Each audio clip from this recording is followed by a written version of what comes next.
Throughout his history, man has always settled near water, for water is the fountain of life. It makes the earth fertile and enriches the settler's habitat. Here in central Germany, on the wide, rich alluvial pasture land bordering the Main River, traces of settlements of Stone Age hunters and fishermen were found. Nameless peoples found their way here.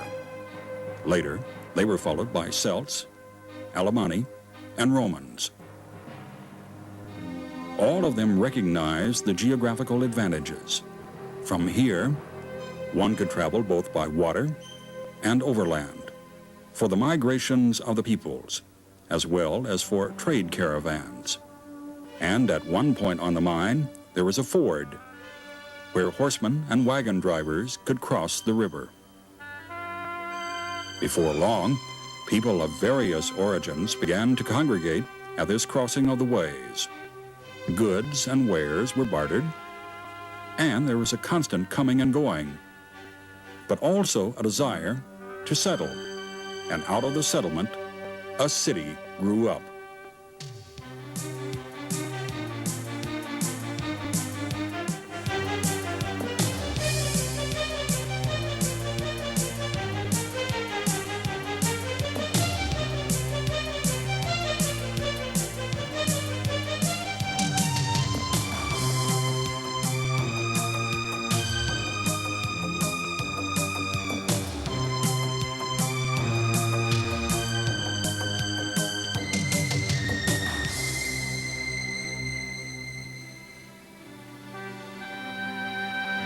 At the ford of the Franks, a Germanic tribe, a center of urban life developed at a very early date.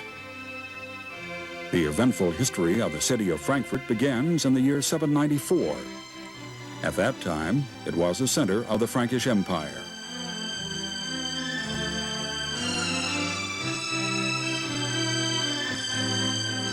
Under the sign of the Frankfurt Eagle begins the story of a self-assured city which always aspired to the freedom of a republican city-state, subjected neither to foreign powers nor to the dictates of a prince.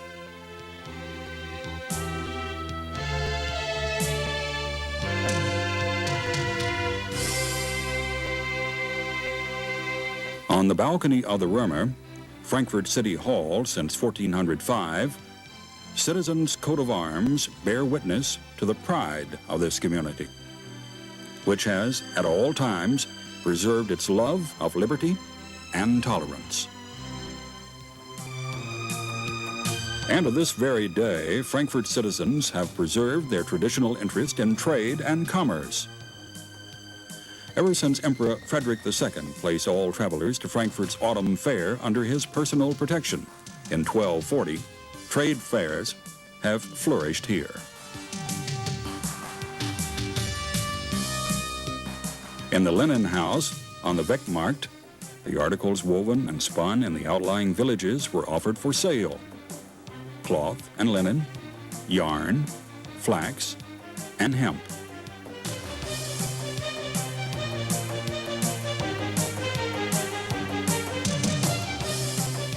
And with trade, money found its way into the city.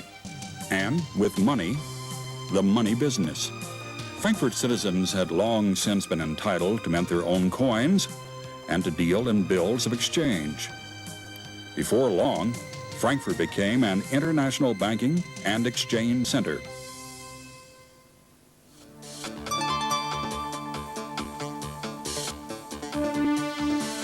Merchants and traders from all over Europe came to the city on the Main.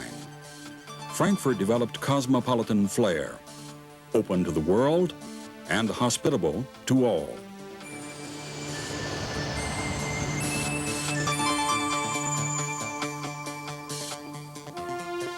And it has remained so to this day. People still come to Frankfurt from far and near. Visitors from Germany, from Europe, from all over the world.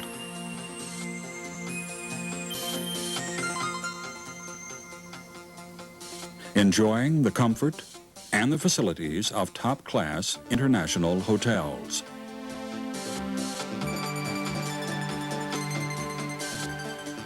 And appreciating the variety and quality of the cuisine. And today, as in the past, the cities and towns around Frankfurt profit from their proximity to the business metropolis. Even from an early date, it was an aspiring, prosperous town, well worth protecting.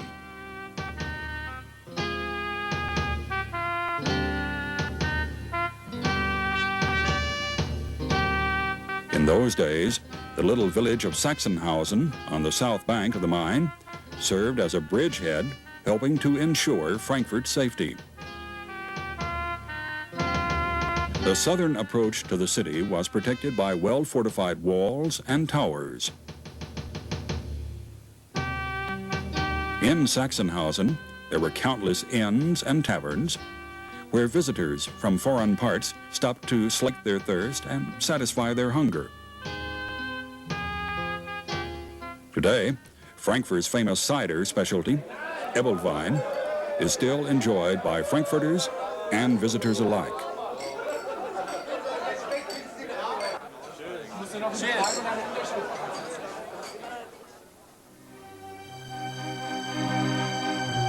The city of Frankfurt has long since expanded beyond the narrow boundaries of its Cathedral Hill and the Römerberg, the hill of the Romans. But the square on the Römerberg, not far from the banks of the Main, is still the center of municipal events.